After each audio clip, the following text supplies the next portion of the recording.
Beserta Nabi Adam alaihissalam beserta Siti Hawa. Kenapa? Maka sampat Siti Hawa itu dicampakkan oleh Allah ke neraka ini beserta Adam. Karena lepas pakaian itu. Karena melanggar pantangan. Siti Hawa itu dirayu, ditipu oleh syaitan dan iblis, disuruh memakan buah kayu yang dilarang oleh Allah dimakan sebelum perintah.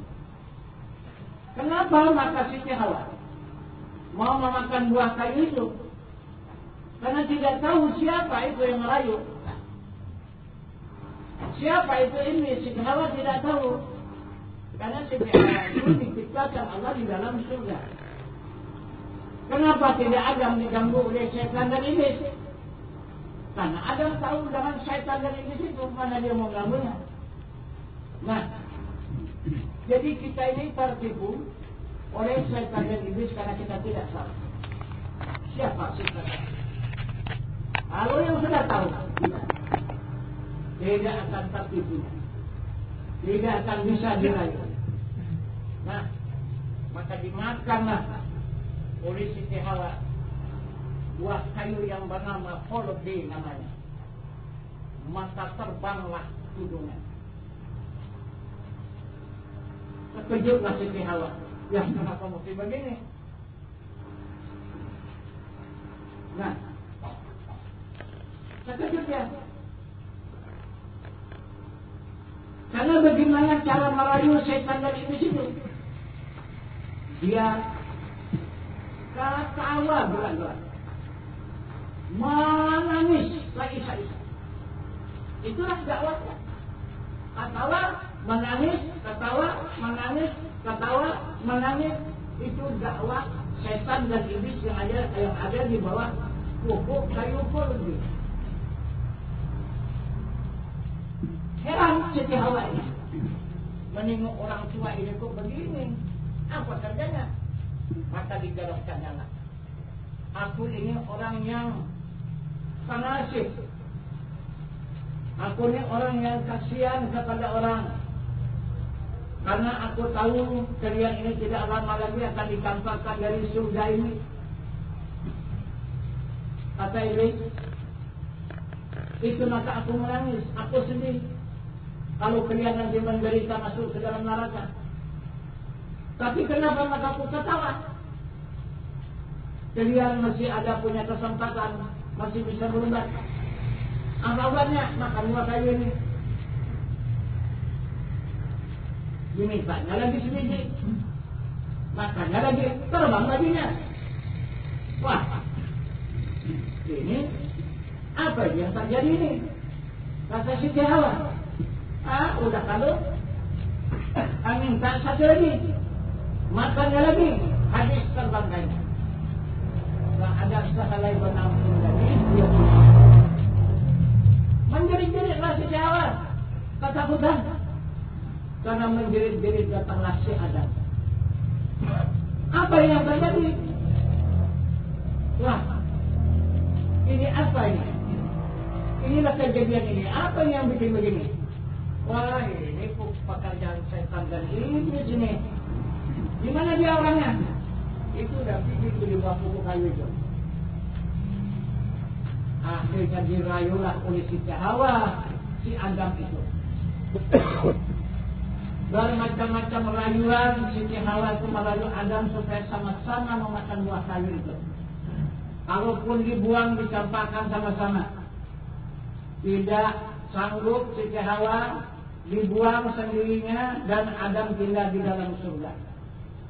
Jadi akhirnya Adam mengerti, paham apa maksud tujuan si Hawa itu. Baiklah, aku sudah berjanji dalam Allah menerima istri ini Siti Hawa dengan bertanggung jawab apapun yang terjadi. Kalaulah Siti Hawa dijatuhkan ke dalam neraka, aku di dalam surga, siapa yang menolong? Siapa yang membantu? Siapa yang menyelamatkan Siti Hawa? Tidak ada. Aku melaksanakan janjiku. Tugasku kemana? Aku yang bertanggung jawab atas istri. Bagaimana melaksanakan bertanggung jawab kalau istri sudah tidak ada lagi? Maka dari situlah Adam meminta, bukan karena tertipu oleh setan dan iblis Adam itu, tapi dia meminta kepada Siti Hawa supaya sama-sama dia dicampakkan oleh Allah. Yang dimaksud oleh Adam akhirnya dia dapat membantu dan menolong istrinya Siti Hawa. Maka dikasihlah oleh Siti Hawa satu biji. Dimakannya, maka terbanglah mahkotanya. Kemudian minta satu lagi, terbanglah bajunya. Dimintanya satu lagi, mau ditelannya, ingat belum perintah, dicekeknya. Maka sarpulah di batang lehernya. Itu maka bernamalah buah kayu hordi itu yang sangkut di leher itu, yang dinamakan halkum. Nah, itu maka perempuan mana ada halkum? Cuma laki-laki yang ada halkum. Nah itu. Nah, maka habislah sama-sama tidak punya pakaian, maka larilah kepada satu pohon kayu yang lain lagi yang bernama Kobalan. Maka diambilnya lah daun kayu itu untuk menutup dirinya. Baru dapat sehelai syarat, maka datang perintah Allah kepada pohon kayu Koba itu. Pohon, jika kamu kasihkan daun itu kepada mereka yang berdua itu, kamu pun aku campakkan dari surga ini.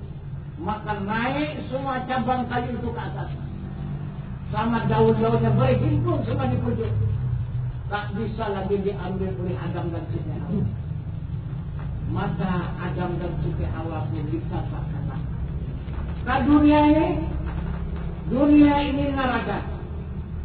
Nabi mengatakan ad-dunya sihmul mu'minin wal jannatul kafirin. Dunia ini neraka bagi orang yang beriman, surga bagi orang yang kafir. Siapa yang kafir? Itulah syaitan dan iblis. Inilah tempatnya di dunia. Karena dia 2000 tahun diciptakan Allah. Dijadikan Allah pemimpin di muka bumi ini sebelum Adam alaihi salam. Ini bukan tempat manusia. Bumi ini adalah tempat syaitan dan iblis. Tempat manusia di dalam surga. Itu ditempatkan oleh Allah. Itulah Adam alaihi salam dibikin oleh Allah, tempatnya adalah surga. Karena bersalah, karena dihukum, maka jatuhlah ke neraka ini. Sekarang ini kita masuklah ke dalam wilayah kekuasaan syaitan dan iblis. Itu maka tidak bisa kita tidurnya, tidak bisa kita lalai, tak bisa makan enak. Karena kita tetap berwaspada dan berhati-hati.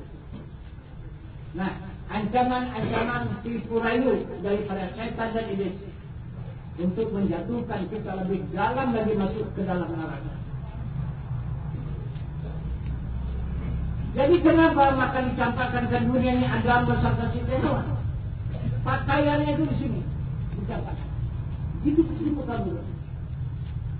Inilah bumi tampak menyampakkan pakaian Siti Hawa dan Adam. Itu bakal dicampakkan dia kembali supaya dapat menggali pakaian itu kembali. Siapa yang dapat pakaian dia pulang. Tetapi bagaimana? Yang dialami dan dirasakan oleh contoh teladan atau kita Adam alaihissalam. Siti Hawa pertama menangis, habis kering air matanya, dan akhirnya keluarlah air mata lendir. Tidak puas juga menangis, dan akhirnya keluar air mata darah, tapi tetap juga menangis. Itu yang dikatakan batu api sama mustika delima. Itulah air mata Siti Hawa menjadi batu jatuh ke dalam pasir itu. Kemudian Adam alaihissalam juga cukup menyesal. Walaupun dia merasa bertanggung jawab atas istrinya, tapi juga cukup menyesal. Karena cukup penderitaan yang dirasakan di muka bumi ini. Maka diambilnya suatu pohon. Maka dia pun menyindirlah di pohon itu. Maka dia pun menangislah. Menangis Adam alaihissalam. Akhirnya dibukanya matanya. Maka menjadilah alur bekas air matanya itu turun terus langsung ke sungai Gangadana. Berapa lama lah Adam itu menangis sampai menjadi alur, menjadi parit bekas aliran air mata Adam itu. Begitulah contoh tauladan dijadikan Allah. Memang cukup mengeringkan air mata kita di muka bumi ini. Kalau kita rasakan penderitaan, kesusahan di muka bumi ini. Karena bermacam-macam tentangan dan rintangan. Dan ujian, bahkan fitnahan. Tidak sunyi. Kalau kita beriman kepada Allah Subhanahu wa ta'ala. Inilah contoh tauladan. Akhirnya dapat juga dipertemukan oleh Allah Adam dengan Siti Hawa itu. Maka terjadilah pertemuan Adam itu. Puncak daripada pelaksanaan ibadah haji. Itu yang disebut dengan wukuf di padang Arafah. Itu dikatakan Jabar Rahmah. Jabar Rahmah itulah pertemuan Adam dengan Siti Hawa pertama kali di muka bumi ini. Dan di sanalah mereka menikah. Nah barulah rasmi kembali menjadi suami istri di muka bumi. Jadi Adam alaihissalam itu dua kali melakukan pernikahan. Pertama di dalam surga. Yang kedua di muka bumi ini adalah pernikahannya di Jabal Qudus. Di Jabal Rahmah.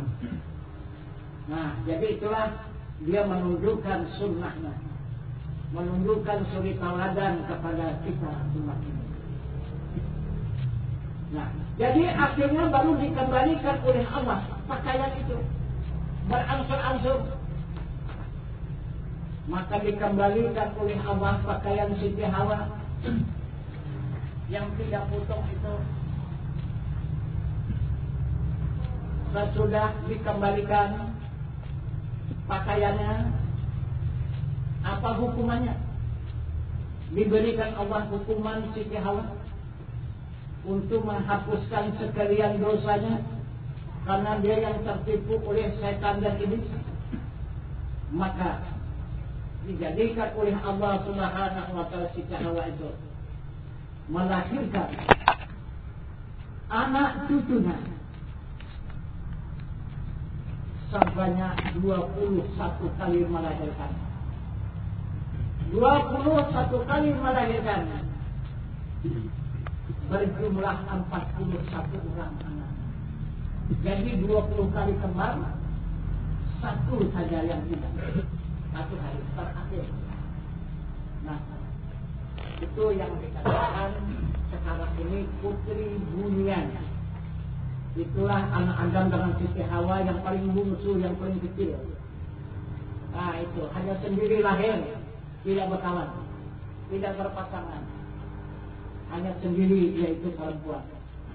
Itu maka dia malu dengan saudara-saudaranya, maka dia tidak mau menunjukkan wujudnya kepada saudara-saudaranya yang nyata ini. Nah, begitu juga Adam alaihi salam, satu persatu dikembalikan oleh Allah pakaiannya itu. Maka terakhir kembali 3 potong pakaian. Maka dikatakan oleh Allah Asyura. Apa itu Asyura?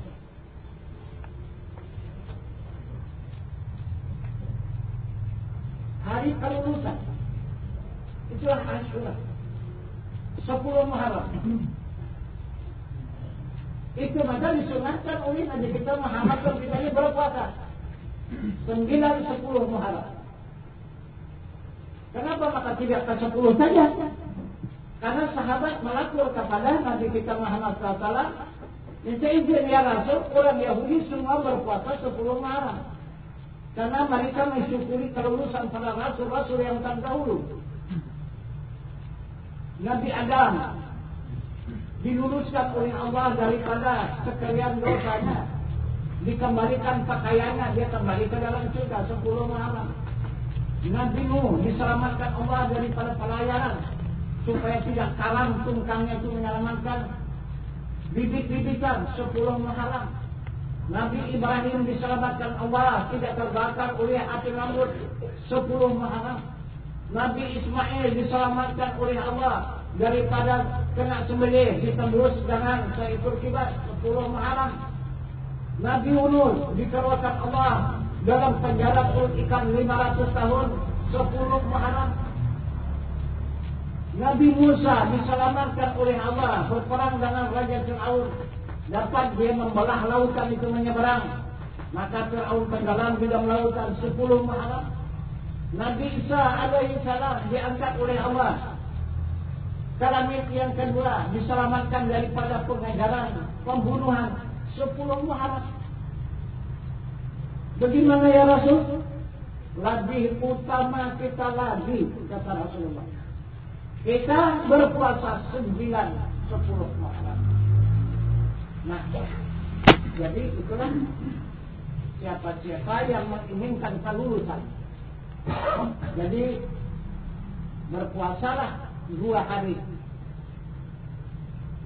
di 9 dan 10 Muharram itu dengan niatnya untuk mohon kelulusan dari Allah Subhanahu wa taala.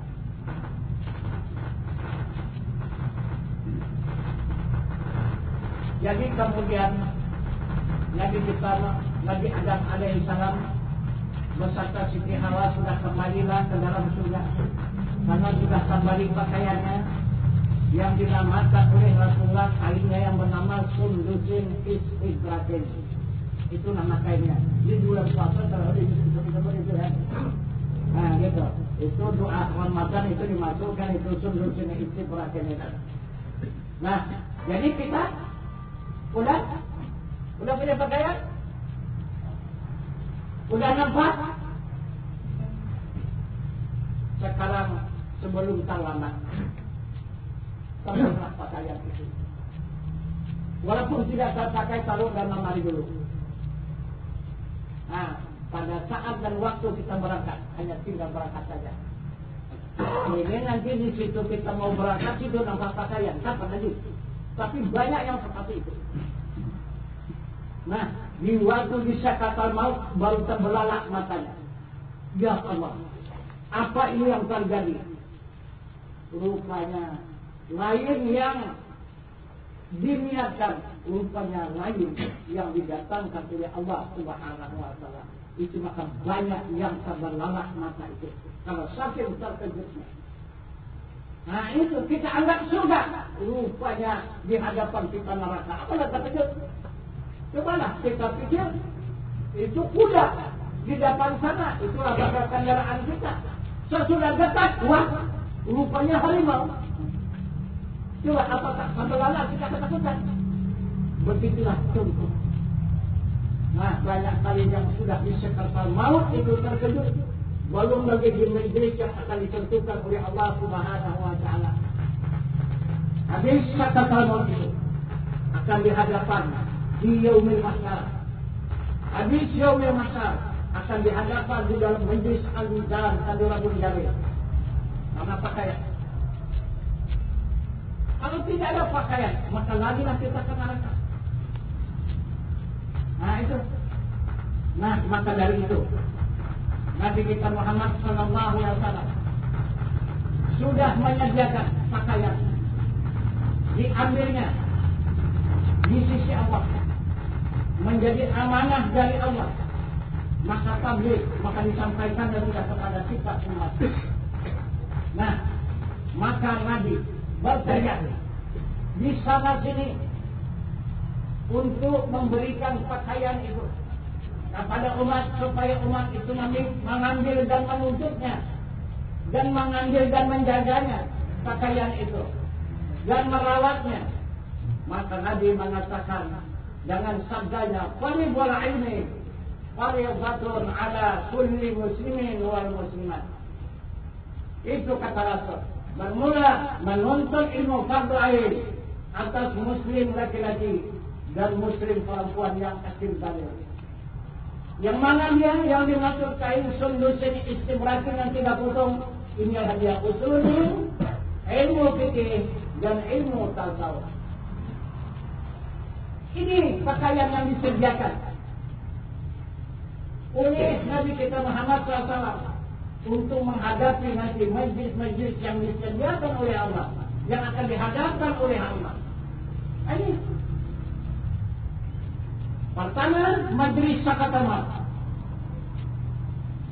Itulah pakaian badan, itulah ilmu fikih. Ilmu fikih ini hanya sampai di sakaratul maut.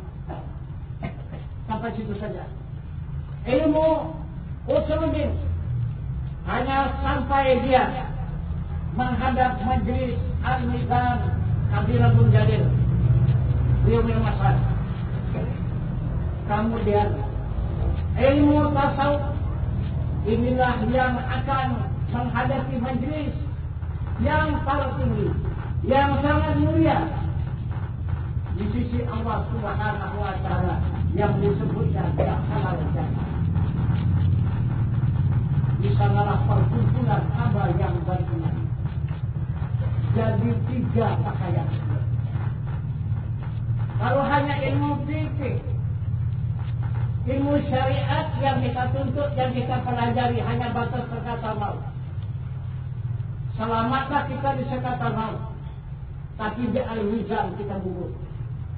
Di al-mizan kita tidak sanggup menghadapi pengadilan. Maka kita larilah ke neraka. Dan kemudian yang ketiga juga demikian. Tidak akan mampu kita masuk ke dalam surga tanpa pakaian. Karena sudah contoh tauladan yang dijadikan Allah atas diri Rasul. Karena tidak ada pakaian maka dia dicampakkan dari surga. Ini tidak akan kita ragukan lagi. Apabila kita tidak punya pakaian pasti tidak akan bisa menghadap kepada surga yang dijanjikan oleh Allah Subhanahu wa taala itu. Jadi menghadap surga itu adalah pakaian tasawuf. Menghadap al-mizan Hadratul Jalil adalah pakaian yang usuluddin. Menghadap sakaratul maut hari kiamat itu adalah ilmu fikih. Nah, jadi yang mana di antara 3 ilmu ini yang ditinggalkan? Silakan aja. Tapi kita yang akan merasakan akibatnya. Itu maka kita tidak ada bosan ya, di dalam perjalanan menuntut ilmu ini sesuai dengan petunjuk sabda Nabi kita Muhammad sallallahu alaihi wasallam, "At-talabul ilma minal mahdi ila lahdi." Tuntut ilmu dari buaya hingga ke liang lahat. Nah, mana ada putusnya kan? Mana ada berhentinya? Mana ada khatamnya? Mana ada tamatnya? Itu diwajibkan oleh Rasulullah seumur hidup. Nah, itu jika sudah dihadapkan nanti kita kepada Allah baru berhenti. Di sana perhatian kita menuntut ilmu jika sudah dihadapkan oleh Rasul ke hadarat Allah. Nah, jadi yang menghadapkan kita ke hadarat Allah ini adalah Rasul. Karena sudah diamanahkan oleh Allah Subhanahu wa taala kepada hambanya yang menyerahkan diri kepadanya. Yang mematuhi perintah Allah, yang berbunyi wa tawakkal 'alal hayyil ladzi la yamut. Serahkan dirimu kepada Tuhanmu yang hidup yang tiada mati. Maka diutus oleh Allah 3 orang rasulnya menjadi bapak umat. Nah, jadi rasul yang 3 itulah yang memimpin umat itu untuk kembali ke hadirat zat Allah Subhanahu wa taala. Barulah hamba Allah ini dan umat Rasulullah itu selamat kembali kepada Allah Subhanahu wa taala. Nah, jadi kemudian kita kembali kepada ilmu usuluddin. Ini yang pertama. Sudahkah kita sempurna menjalani ilmu usuluddin ini? Mana ilmu usuluddin? Pertama, mengetahui yang wajib bagi diri Allah. Mana yang wajib bagi diri Allah?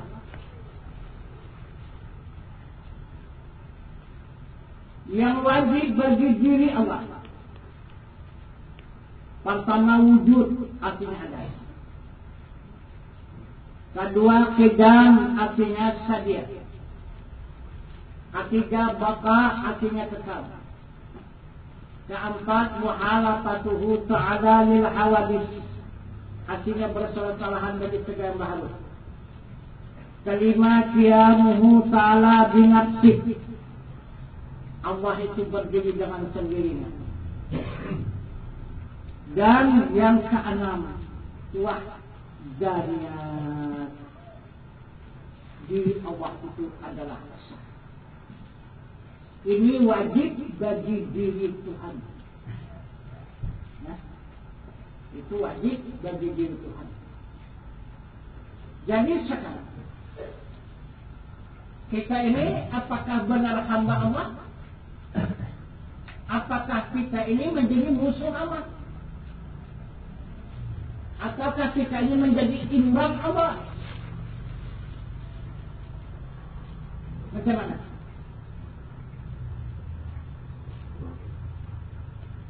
Coba kita baca.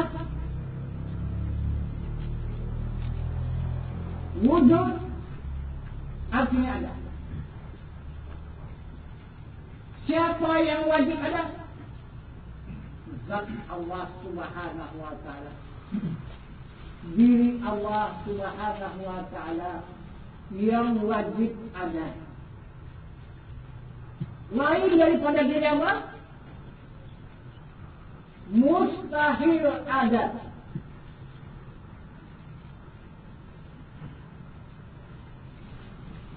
Percaya kita.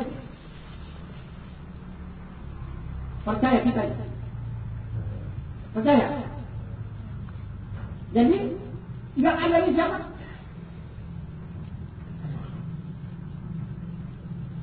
Kita masih banyak membantah. Kita masih banyak melawan Tuhan. Masih juga kita merasa diri kita ada. Tidak mau menyerah.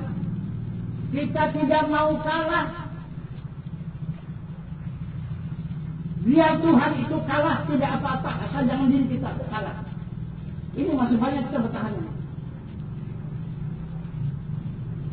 Asal juga merasa diri kita ada. Sedangkan Tuhan sudah mengatakan mustahil jika ini ada.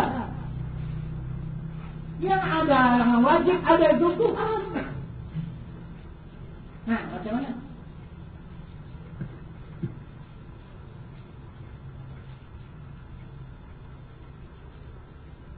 Sedangkan perintah, serahkan dirimu kepada Tuhanmu yang hidup, yang tiada mati. Wa tawakkal 'alal hayyil ladzi la yamut. Tapi masih kita bantah ini Al-Quran. Masih menjadi musuh kita itu Tuhan. Itu maka kita berdosa.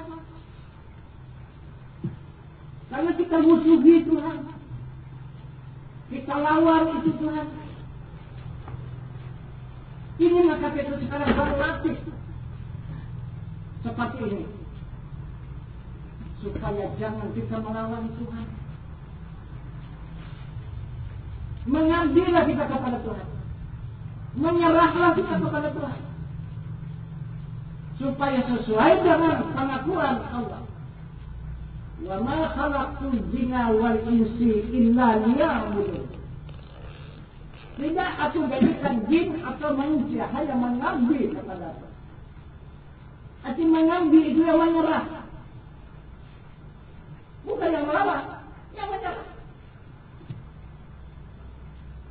Yang senantiasa di bawah naungan Allah. Yang senantiasa di bawah lindungan Allah. Yang senantiasa di dalam petunjuk Allah. Yang senantiasa di dalam ridha Allah. Ini orang yang mengabdi. Jadi apabila kita melawan Tuhan, kapan kita menghadap? Kapan kita menghadap? Apabila menghadap kita pasti kita beramal, kita menghadap Tuhan. Beribadah, kita menghadap Tuhan. Pulang nanti pasti menghadap Tuhan. Sedangkan kita tidak mau menghadap Tuhan, kita melawan Tuhan. Maka Nabi kita Muhammad SAW lagi mengatakan, wujudukan zambun lasiasa lahu li ghairi. Bermula wujudmu itu dosa, tiada kias baginya dan bagi lainnya. Yang ada wujud itu hanya Allah Subhanahu wa ta'ala. Itu kekerasan. Kenapa? Maka kita merasa wujud. Sedangkan kita itu mustahil wujud. Yang wajib wujud hanya Allah Subhanahu wa ta'ala.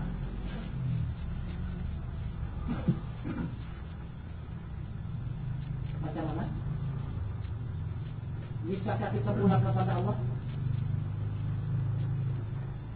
Al-Quran sudah mengatakan kepada kita, Inna lillahi wa inna ilaihi raji'un. Kita ini datang dari Allah, kembali kepada Allah. Apa arti kembali kepada Allah? Bisakah sekarang ini kita jadi Allah? Bisa? Bisa? Kalau tak bisa jadi Allah, berarti tak pulang ini. Ya, gimana ini? Coba lihat jasmani kita yang sudah kita saksikan. Sudah banyak yang menjadi guru kita, orang-orang yang mendahului kita. Yang dikatakan oleh Allah, minha khalaqnakum wa fiha nu'idukum. Ini jasmani ini yang dijadikan Allah daripada tanah dan dikembalikannya ke tanah. Sesudah sampai di tanah, jadi apa? Jadi apa? Jadi tanah. Bukan jadi jin. Jadi tanah ya. Maka menjadi asal ya. Jangan tanah ini. Mesra, kamil dia. Jangan tanah ini. Ini jasmani kita. Nampak jelas kan? Itu buktinya. Jadi diri kita itu sudah dijadikan Allah syariat, tarikat, syariat dan hakikat. Kata Nabi, kata Rasul. Wa syariatu bila hakikati atilatu wal hakikati bila syariati batilah. Bersyariat tanpa hakikat hampa, berhakikat tanpa syariat batal. Jadi badan ini tidak berpisah dengan Allah. Dan hakikat itu Allah, syariat ini hamba manusia. Tidak bisa berpisah. Nah itu. Kalau berpisah dengan Allah, manusia tidak jadi manusia. Kalau Allah berpisah juga dengan manusia, tidak jadi Allah dia. Siapa yang mengatakan dia Allah?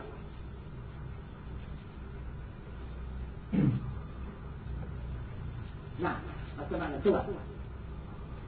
Renungkan dulu. Ini Al-Quran menjelaskan inna lillahi wa inna ilaihi raji'un.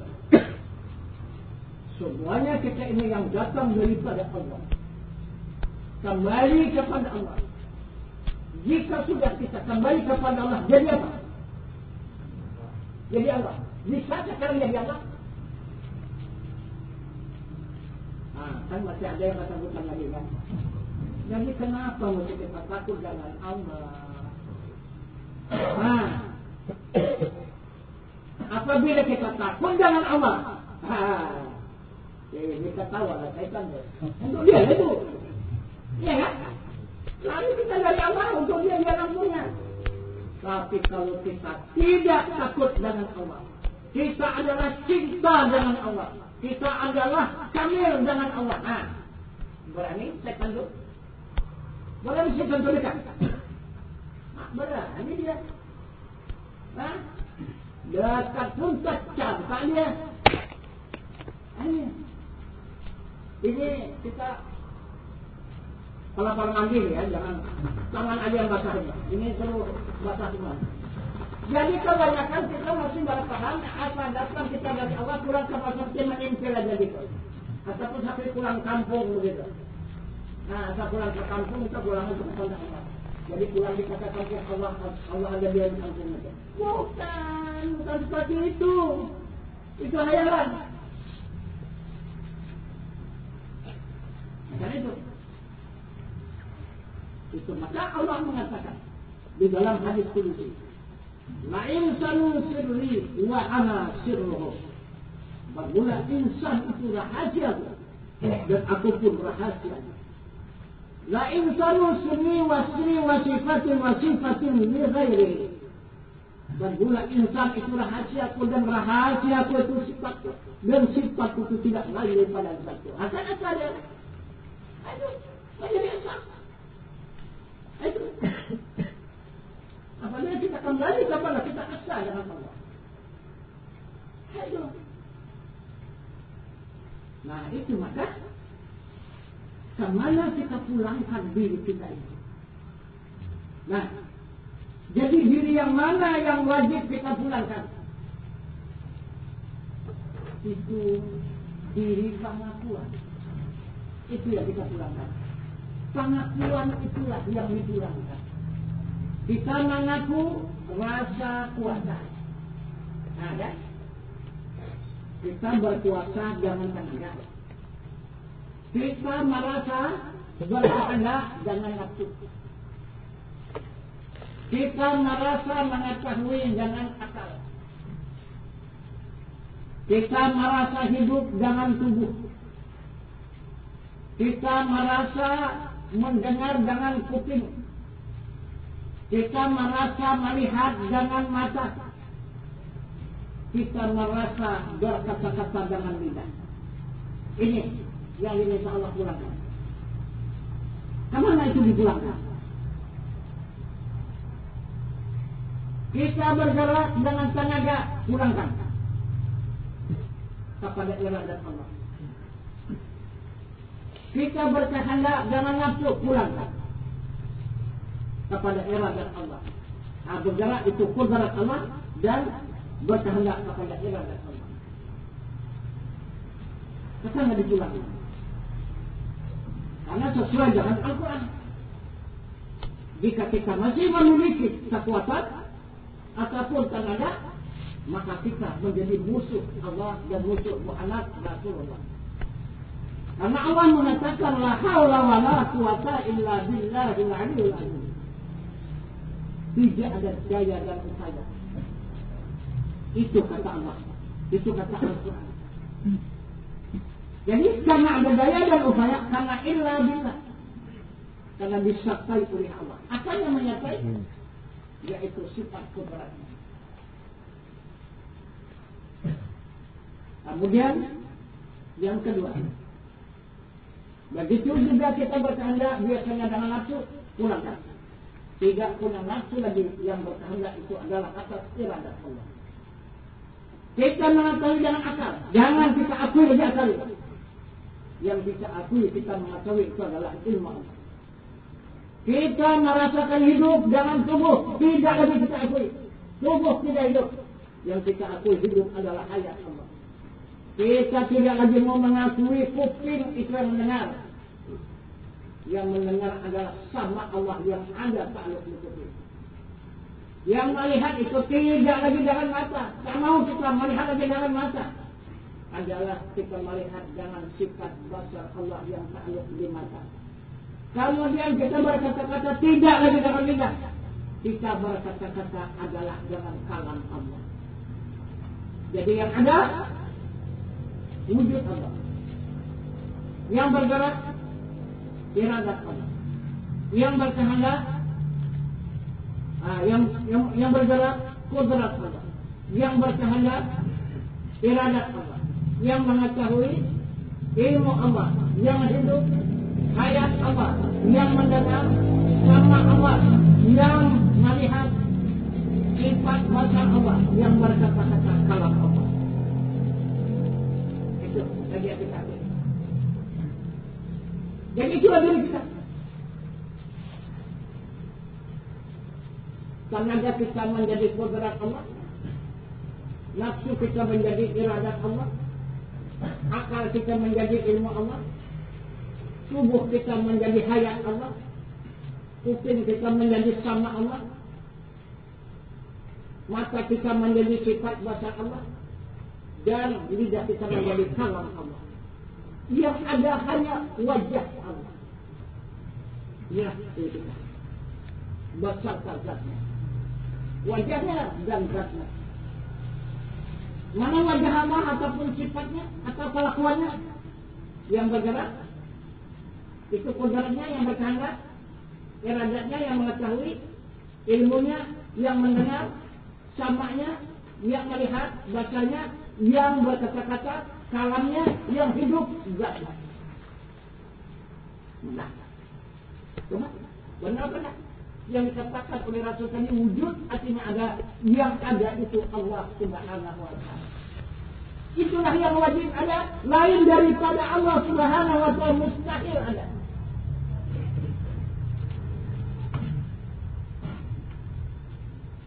Kalau sudah dia membuktikan inna lillahi wa inna ilaihi raji'un, yang datang dari Allah kembali kepada Allah, yang kudrat kembali kepada hayat, iradat kembali kepada hayat, ilmu kembali kepada hayat, sama kembali kepada hayat, basar menjadi kepada hayat, dan kalam kembali kepada hayat. Apa jadi? Apa ada? Apa yang tinggal? Tinggal bekas semua. Saya tinggal bekas. Apalah artinya kalau sudah tinggal bekas? Kenapa? Kalau sudah tinggal bekas, apa artinya lagi?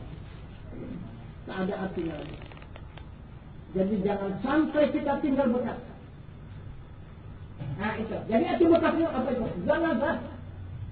Itu bukan. Itu bekas Allah. Lahir ke muka bumi ini. Menjadi kenyataan di muka bumi ini adanya Allah.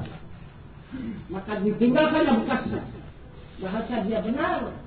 Allah itu menyatakan dirinya di muka bumi ini. Sesuai dengan katakannya yang dikatakan dalam hadis qudsi tadi. Mazahartu fi syai'in kazaharatil insani. Tiada duanya. Takut kalau sesuatu sama artinya. Takut kalau diri manusia. Coba kalau tidak ada lagi Allah, macam mana? Ada di manusia? Ada tak? wajahnya. Mana wajahnya?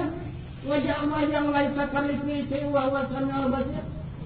Wajahnya seumpamanya ini tiap-tiap sesuatu jauh penjara amat pandangan gak amat melihat. Ini tadi. Berat berkuasa. Wajahnya. Iradat berkehendak. Wajahnya. Ilmu mengetahui. Ini wajahnya. Sama mendengar. Ini wajahnya. Basar melihat. Ini wajahnya. Kalam berkata-kata. Ini wajahnya. Ini yang nyatakan Al-Quran fa'ayin nama tuwanmu pasama wajah Allah. Barang kemana hadap kamu di sana wajah Allah. Itu. Kemudian mana zatnya? Yang hidup itu zatnya. Yang melakai di seluruh anggota tubuh kita dan di semesta alam yang ada ini.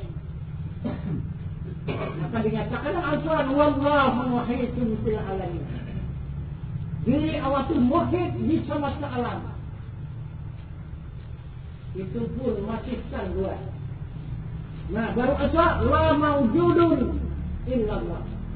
Tidak ada yang ada, semata-mata yang ada itu wujud Allah baru asal.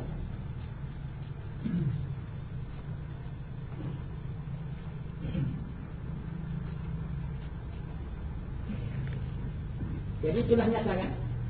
Sudah nyata zatnya yang hidup. Sudah nyata sifatnya atau wajahnya yang bergerak, yang berkehendak, mengetahui, mendengar, melihat dan berkata-kata. Sudah jelas, sudah nyata. Kemudian adanya asmanya. Mana asmanya? Mana asma Allah? Asma Allah itulah kalbu sama kita. Itulah asmanya. Apakah dia kalbu itu? Hanya menyebut namanya sendiri, memuji namanya sendiri. Allah, Allah, Allah, Allah, Allah, Allah. Siang dan malam tidak pernah berhenti. Ya, tak ada pernah berhenti. Dia memuji namanya Allah, Allah, Allah. Menunjukkan dia asmanya.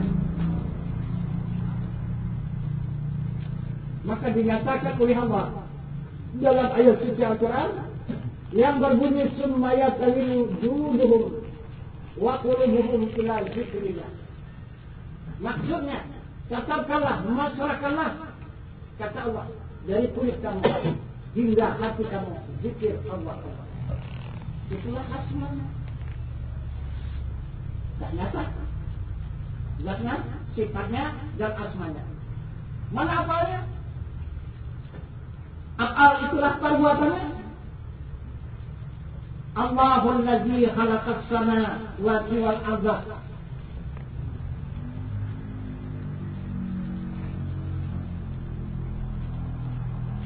Allah menjadikan 7 lapis langit dan 7 lapis bumi antara keduanya.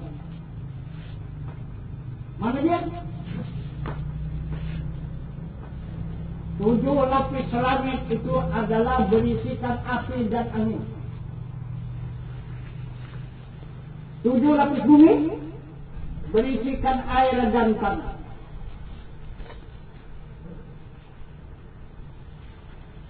Itulah af'alnya. Itulah perbuatannya. Itulah kenyataannya. Nah, maka nyata Allah pada af'alnya itu.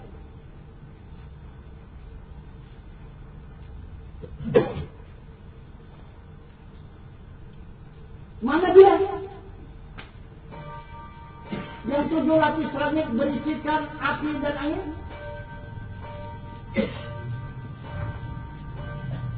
Mana dia? 7 lapis bumi berisikan air dan tanah. Maka Allah menerangkan di dalam ayat suci Al-Quran. Wa idh qala rabbuka lil malaikati inni ja'ilun fil ardi khalifah. Wahai malaikat, ambil segenggam tanah, aku mau jadikan khalifah. Siapa khalifah? Inilah manusia. Inilah tubuh manusia. Ini khalifah. Itulah Adam alaihissalam. Itulah bibitnya pertama. Inilah tubuh manusia yang khalifah.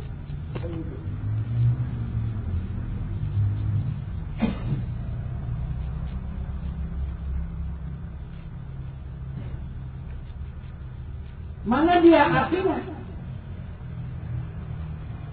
Yang menjadi langit, itulah dia darah sama kita. Itu maka darah itu panas. Berarti mana dia? Diri angin yang dijadikan Allah 7 lapis langit itu, itulah menjadi orang. Itu maka kalau salah adalah kita yang siapa itu di bawah angin. Di mana-mana angin lah dari tubuh itu.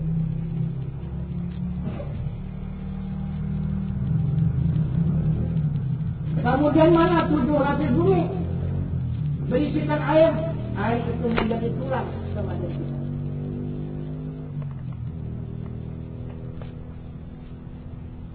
Kemudian yang 7 lapis bumi dijadikan daripada bumi.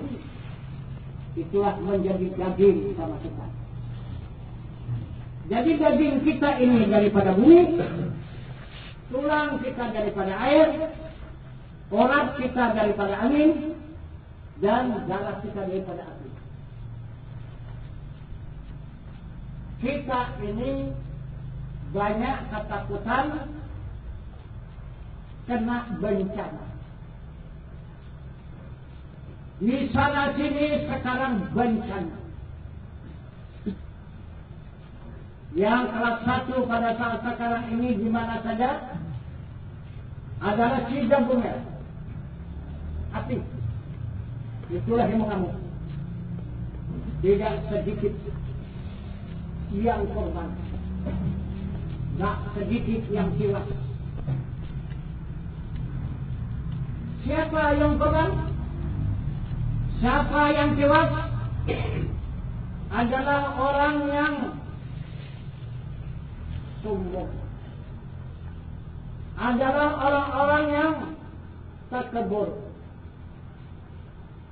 Fasajadu illa iblis aba wa takbara wa kana minal kafirin. Itulah yang terbakar. Kenapa? Karena dia sombong. Karena dia takabur.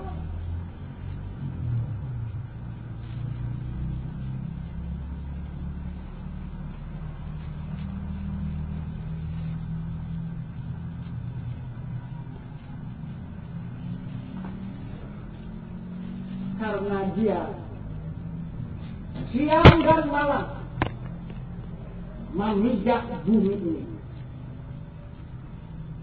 Siang dan malam menguturi bumi ini. Dan seumur hidupnya tidak mau tahu kepada si bumi ini. Sedangkan bumi ini adalah sahabat daripada api. Itu sahabat.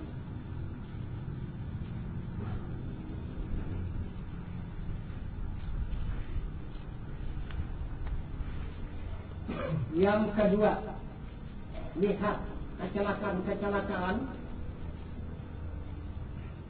bencana-bencana yang banyak menghancurkan umat manusia. Amin. Sedikit. Tak sedikit kan? Di mana-mana kan? Nah. Kemudian yang ketiga, siapa yang membinasakan umat manusia ini? Ayo. Yang dapat galagahnya tidak. Begitu juga yang keempat adalah bumi. Banyak yang tidak dapat galagahnya yang masih terbenam, tertimpa oleh bumi. Ini disebabkan karena sombong dan takabur.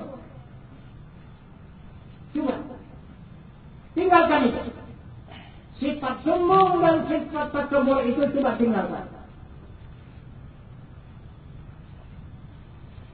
Menghadaplah kita kepada Allah.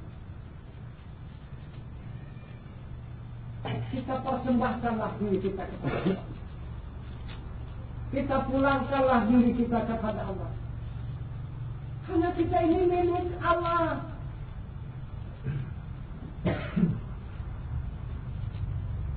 Sesuai dengan penyerahan kita, inna salati wa nusuki wa mahyaya wa mamati lillahi rabbil alamin.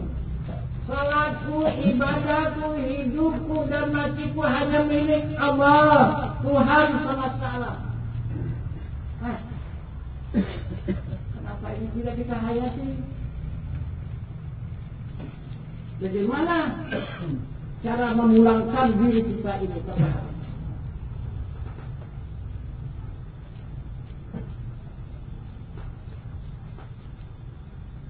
Itu maka dipanggil oleh Allah untuk memulangkan diri kepada Allah. Hayya 'alas shalah. Ini panggilan untuk memulangkan. Mari tegakkan salat. Jika sudah dapat menegakkan salat, barulah kita mendapat kemenangan, mendapat perlindungan, dan mendapat keuntungan, dan mendapatkan kasih sayang dari Allah Subhanahu wa Ta'ala. Ini hayya 'alal falah.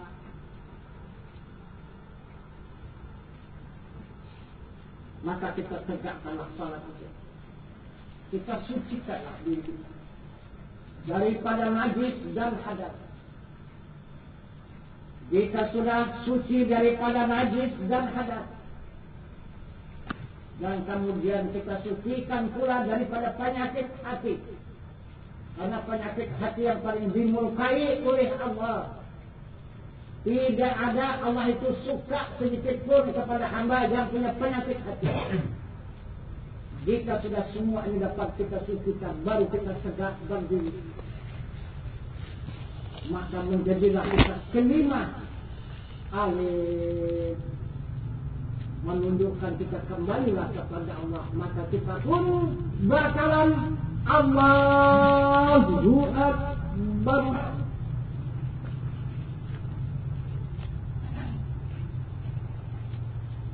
Siapa itu yang kembali?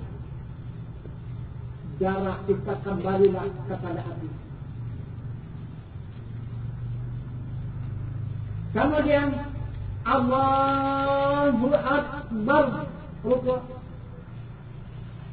Itu perjalanan angin merapat. Kembalilah orang kita kepada angin. Allahu Akbar, sujud.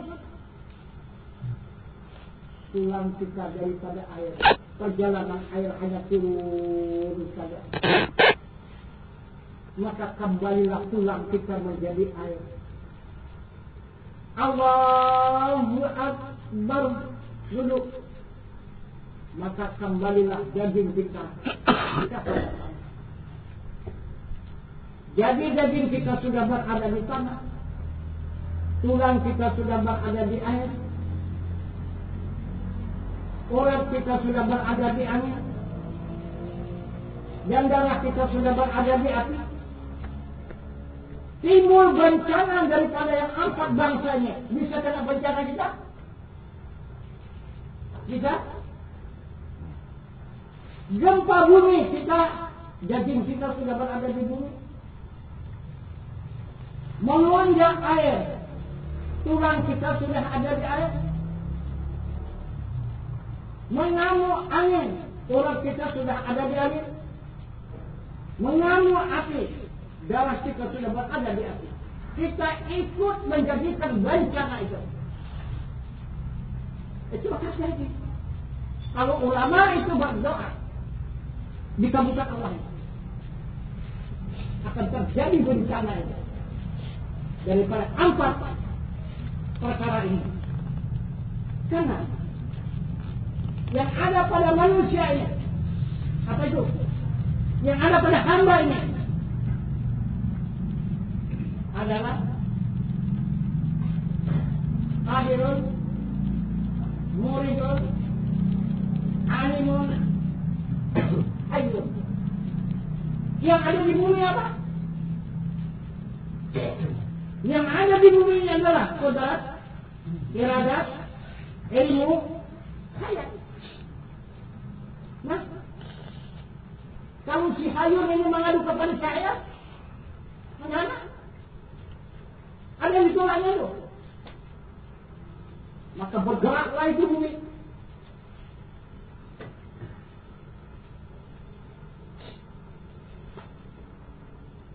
Kemudian, apa yang ada di air?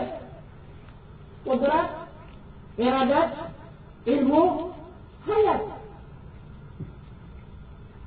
Kalau alimun berbohong kepada ilmu, bagaimana? Karena alimun ini nama bagi ilmu. Kembali dia menghadap kepada ilmu si alimun ini. Bagaimana? Ada yang tolak? Tidak ada yang ditolak. Maka akan menjadi bencana air itu. Bukan menjadi sahabat lagi air itu. Biasanya menjadi sahabat kita siang dan malam. Ini tidak sahabat lagi. Dia akan menjadi musuh. Karena apa sebab? Kita memusuhi Allah. Karena kita memusuhi Allah. Aduh. Nah, kemudian yang ada pada angin siapa? Kodrat, iradat, ilmu, hayat. Coba. Kenapa maka ada disebut? Dia yang menjadikan ini. Siapa ada yang sanggup menanding itu? Kekuatan angin itu? Ada? Ada yang bisa tegak menghadap angin itu? Tak ada. Gunung pernah tinggal banget. Dihantam oleh angin itu. Aduh. Dan situ kekuatan kodrat dan iradat dan ilmu. Ada yang berdiri kepada hayat. Nah, yang ada pada api, maka tidak ada imbangnya api yang sedang ngamuk. Aduh, siapa di situ? Kodrat, iradat, ilmu, hayat. Yang maha kuasa, yang maha berkehendak, yang maha mengetahui, yang maha hidup. Ini yang ada di sana.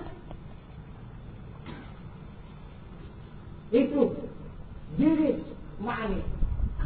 Kita diri maknawiyah. Berpisah diri ma'ani ini dalam maknawiyah. Ma'ani tidak dikenakan dengan suatu karena. Adanya diri ma'ani. Maknawiyah dikenakan dengan suatu karena. Karena siapa maknawiyah ini? Karena ma'ani. Kalau tidak ada ma'ani, ini maknawiyah tidak ada. Tapi siapa sebenarnya maknawiyah ini? Kenyataan bagi ma'ani. Nah itu.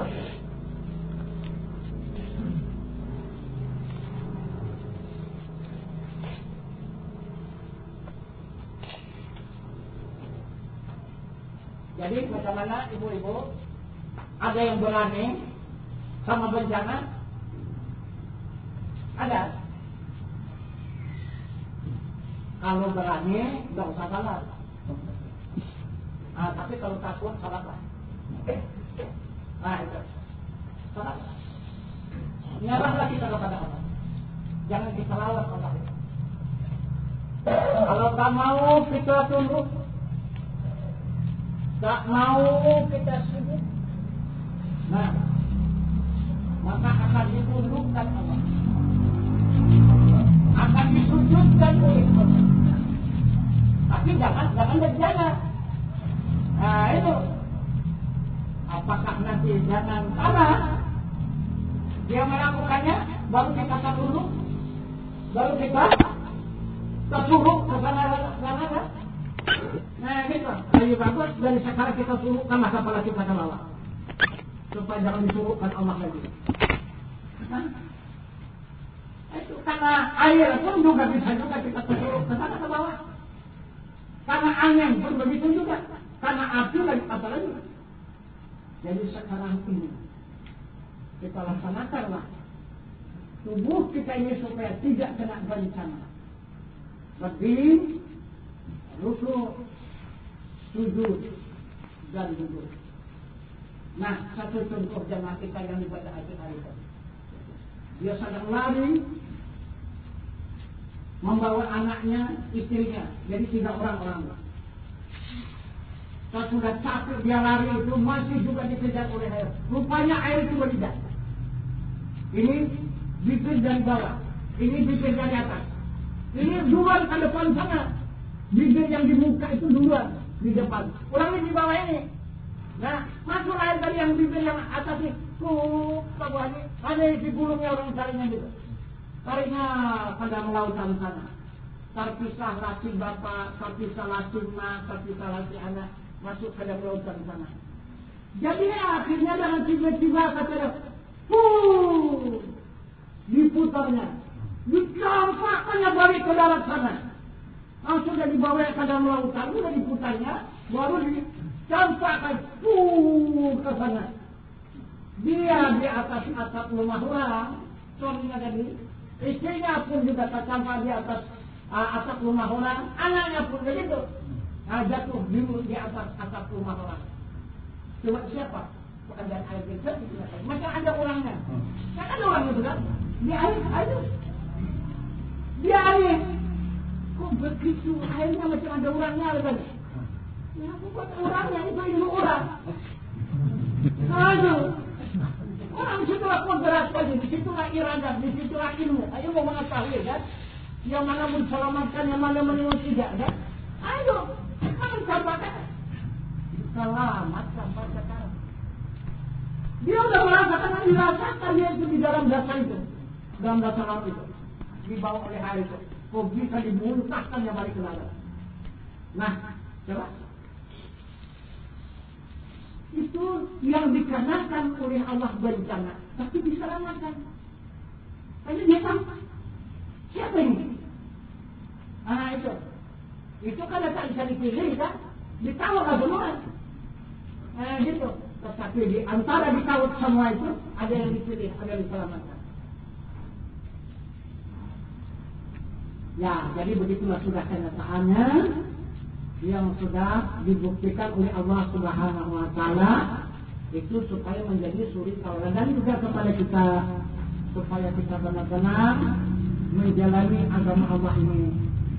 Jangan jalan menuntut ilmunya.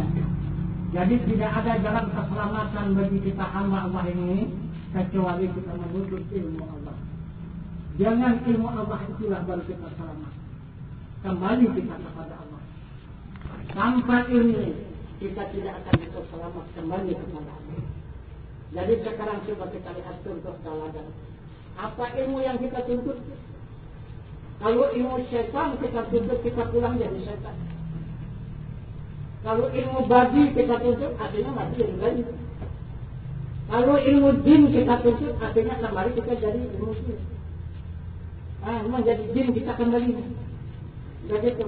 Kalau kita menuntut ilmu jin, kita kekal di dunia ini. Mana orang yang kekal di dunia, yang tidak bisa pulang ke akhirat? Ini tubuh ini nanti kering, menjadi zamazah, menjadi mayat. Tapi namun kepala itu tak mau mati. Jadi mau pulangnya kemana? Orang ini cinta kepada dunia. Cintanya hanya kepada dunia, pandangannya hanya dunia, ingatan dunia. Gitu. Tak ada. Yang lain diharapkan hanya dunia, maka dikatakan Allah dunia. Coba sadangkan itu. Siapa yang merasakan itu 1 jam itu 1000 tahun itu kata. Jadi kalau sampailah mereka bertahun berapa ratus ribu tahun mereka di dalam neraka itu. Baru di dunia, belum menjadi akhirat. Nah itu, kita sudah banyak menyaksikan tentang itu. Nah, kenapa maka orang yang maka begini? Apalah dosanya? Kenapa maka begini dahsyatnya siksaannya? Dia sendiri minta dikekalkan di dunia ini. Dia itu tidak suka dia pulang ke akhirat. Pantaslah dikabulkan Allah. Patutlah kalau bukan aku yang masukkan hamba ke neraka, adalah hamba itu sendiri yang masakkan dirinya ke neraka sana, yang masuklah. Nah itu. Maka dari itu Allah itu mengatakan kepada hambanya, Inna Allah yaghfiru ma biqaumin hatta wa yughayyiru ma bi anfusihim. Kata Allah, aku tidak akan memperubah seorang nasib kau tidak kau itu sendiri memperubah nasibnya. Perubahlah nasib itu, tapi kita bersama Rasul kita. Nah itu, kita memperubah nasib itu. Nah, jangan Rasul kita. Itu karena Rasul itu yang diutus oleh Allah Subhanahu wa Ta'ala, yang dipercayakan oleh Allah untuk menyelamatkan hamba-hambanya yang ada di muka bumi ini. Maka bukan Allah yang menyelamatkan hamba di muka bumi ini, adalah Rasulnya. Maka Rasul berkata, ana minallah wal mu'minin minni. Aku yang dari Allah, sekian orang yang beriman dari aku. Siapa yang mengaku dari Allah itu sesat. Nah itu. Karena kita bermusuhan dengan Muhammad Rasulullah. Sedangkan Muhammad Rasulullah itu yang tidak terpisah dengan Allah. Di mana ada Allah, di situ ada Muhammad. Di mana ada Muhammad, di situ ada Allah. Itu yang dikatakannya nafi isbat. Isbat mengandung nafi dan nafi mengandung isbat. Siapa yang menceraikannya, maka mereka adalah kafir kepada Tuhan. La yufarriqu bainal nikahi wal isbati wa man faraka bainahuma fa huwa kafirun. Nah, itu tidak bercerai nafi dan isbat. Siapa menceraikan, mereka adalah kafir. Siapa nafi isbat? Allah dengan Muhammad. Itu orang nafi isbat. Maka menjadi kalimat asyhadu an la ilaha illallah wa asyhadu anna Muhammadar Rasulullah. Itulah kalimat nafi isbat. Nah, jadi barangkali inilah pengajian kita pada malam hari yang berbahagia ini. Sudah panjang, sudah jauh, sudah merangkak di bumi, sudah sampai pula ke dalam surga. Bahkan sudah mendapatkan pakaian. Nah, masih ada yang menempah mungkin ya. Nah, itu. Nah, cepatlah ditempah, jangan sampai nanti dapat berita keberangkatan di situ mau nempah, wah tak jadi. Nah, udahlah, memang kamu tak masalah, tak berjaya ya. Nah, gitu. Nah, jadi kita masih diberikan Allah waktu dan kesempatan. Nah, di sinilah kita mengejar dan memburu waktunya, karena Allah Subhanahu wa Ta'ala masih menyertai kita, masih melindungi kita. Karena Allah belum menceraikan kita, karena Allah belum meninggalkan kita. Jadi maunya kekal kita selamanya, jangan ditinggalkan Allah. Kita kembali kepada Allah, kita masrah dengan Allah, kita kekal dengan Allah, kita abadi dengan Allah. Nah, tidak mau kita ditinggalkan Allah. Nah itu, karena kita tidak mengambil minha khalaqnakum wa fiha nu'idukum. Kita adalah mengambil inna lillahi wa inna ilaihi raji'un. Dan kali itulah pengajian kita, pelajaran kita, tambahan pada malam hari yang berbahagia ini, untuk meningkatkan ilmu dan iman kita kepada Allah Subhanahu wa Ta'ala. Mudah-mudahan dengan ilmu dan iman ini Allah senantiasa memberikan petunjuk dan keberkatan, dan senantiasa Allah akan memberikan kebaikan. Wabillahi taufiq wal hidayah. Assalamualaikum warahmatullahi wabarakatuh.